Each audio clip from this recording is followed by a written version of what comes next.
Hey everyone, welcome to the channel.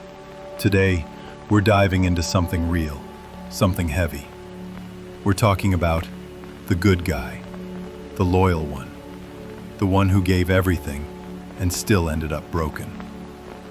We're breaking down the truth people avoid, how sometimes your kindness becomes the very reason you're mistreated. Today, we're going to explore the emotional truth behind all of this, and what it means when someone only realizes your value once they've lost it. So, sit back, relax, and enjoy as we take a deep dive into this topic. Because this isn't just a story, it's a reality a lot of us have lived. Welcome to the deep end. People say different things about good guys.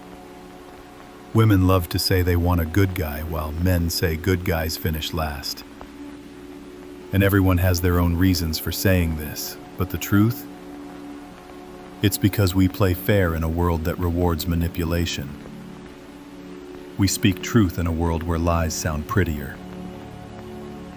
I used to think being good showed strength.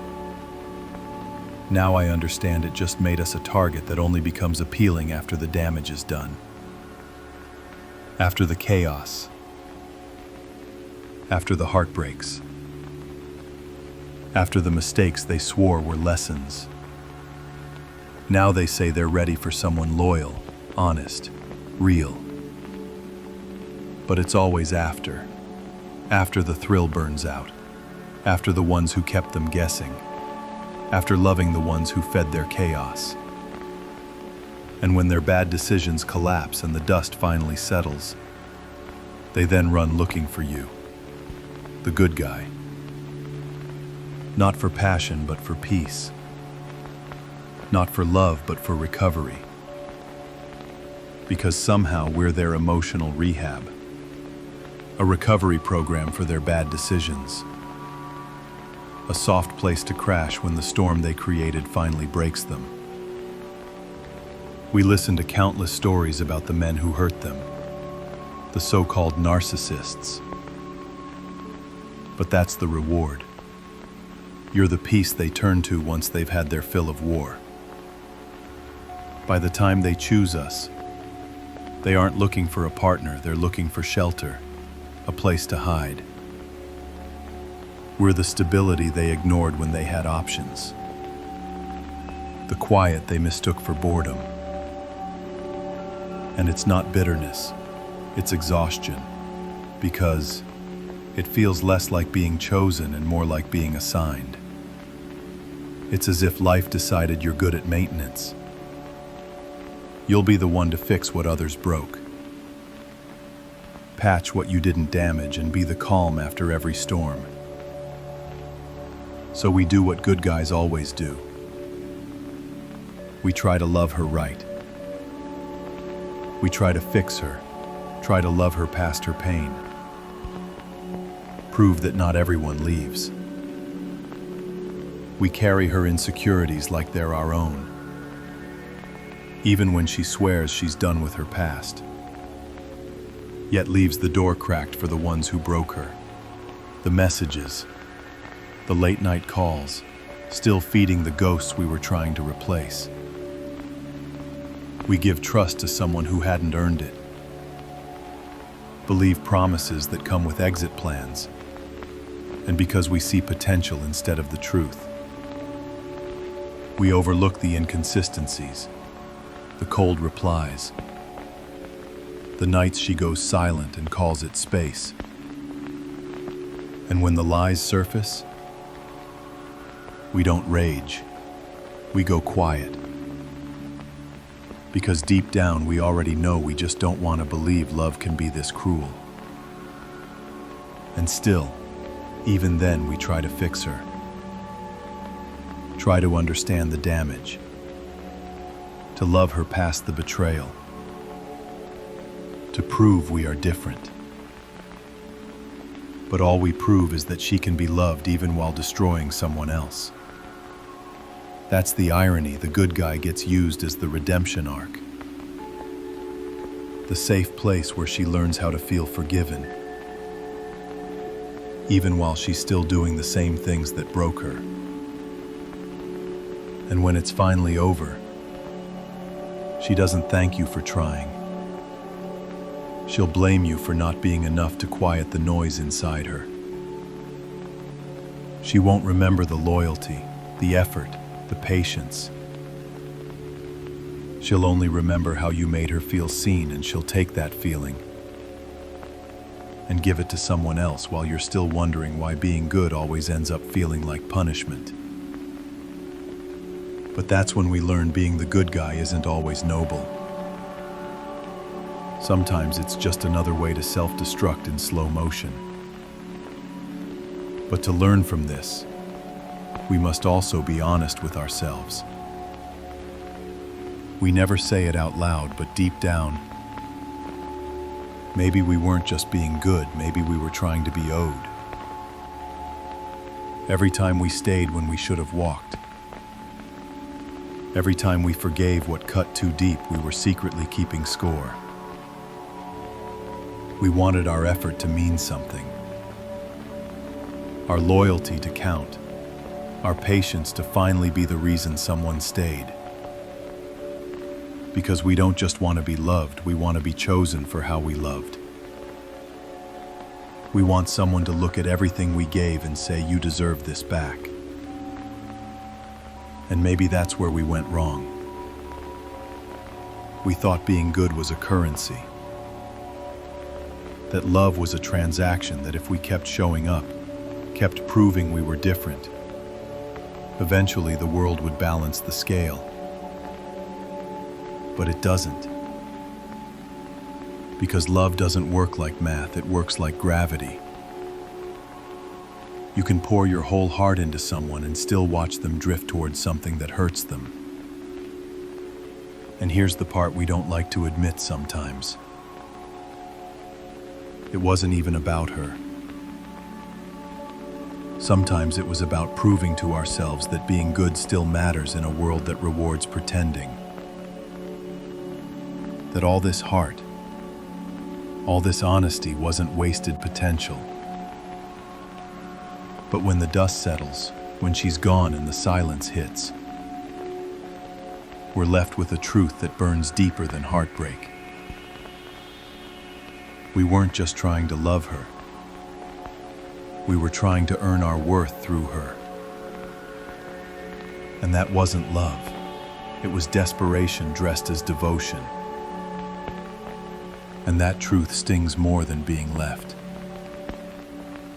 Because it means some of the pain we carry, we put there ourselves. We don't give up. We don't chase revenge. We grow. We learn the difference between being chosen and being convenient, between being loyal and being a lifeline for someone drowning in their own habits. We learn to set standards, not apologies disguised as boundaries. We learn that love isn't proved by how much we endure, but by how much we respect ourselves while loving. We stop auditioning for roles we were already born deserving. We stop confusing patience with permission. We stop building homes in people who only plan to stay for the night. We become the kind of men who don't abandon their goodness. We refine it.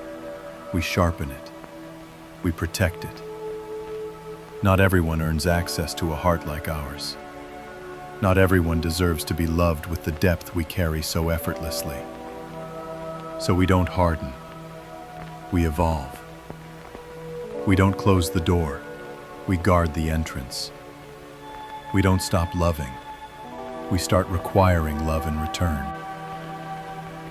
And that's the moment it all changes. When the good guy stops waiting to be chosen and starts choosing himself.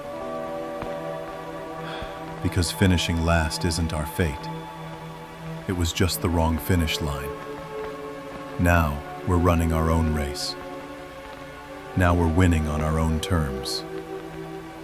She'll call. Not in the way she used to. Not frantic, not desperate. No, she'll call like she's practiced it 1,000 times in her head. She'll say she's changed. She'll say she finally sees what she had. She'll say she wants what she threw away. No, she's back. Because it didn't work out with him. Because the thrill wore off. And every reckless choice she made came with a price. And she needed someone to pay it for her. And ask yourself this. What if you were the butt of their joke as they lay in bed? What if her messages to him were the real late-night truth, and your promises were the rehearsal? What if she compared you to every ex and you were always the one who came up short? What if she kept his photos but deleted yours? What if she sent him pictures you never knew about and called it closure? What if she lied about bills, debts, meetings, trips, and the truth was another man's name on the receipt? What if she let rumors fly about you while secretly encouraging them? What if she invited other men to the parts of her life you weren't allowed in? What if she never wanted to heal with you, only hide with you, until the next high arrived? What if she only contacted you to check if you were still an option, to see if you were still waiting? But we've been through this before. We remember the late nights, the messages, the excuses, the silences, the lies she thought we wouldn't see. We remember every moment we stayed while she was still feeding her chaos. She wants the version of us she used to know, the one who forgave too much, the one who believed her, the one who gave himself entirely without question, without guard. But that version is gone. We're not him anymore. We've learned. We've grown. We don't drop everything to listen to her rehearsed apologies. We don't step back into a world she's already destroyed once. Because the man she's chasing now, the one she hopes still exists, isn't us. So maybe men were right. Maybe good guys do finish last. But last isn't failure. Last is patience. Last is preparation. Last is becoming the kind of man who doesn't settle for being a chapter in someone else's self-destruction. We learned the hard way that being good doesn't mean being used. Being kind doesn't mean being blind. And loving someone doesn't mean losing ourselves. We stopped apologizing for having a heart. We stopped shrinking just to be easier to choose. We stopped offering lifetime loyalty to people who treated us like temporary comfort. We're still good, just no longer naive. Still loving, just no longer for free. Still open, but with a gate, a key, and a standard, because finishing last doesn't mean we lose the race. It means we run it differently. We don't rush. We don't chase. We don't beg to be seen. We wait for the one who recognizes what we carry before the world breaks them. The one who chooses us with clarity, not regret. The one who sees peace as a gift, not a downgrade from chaos. And when that moment comes, the ones who overlooked us will finally understand. The good guy never finished last. Everyone else just realized too late that he was the finish line.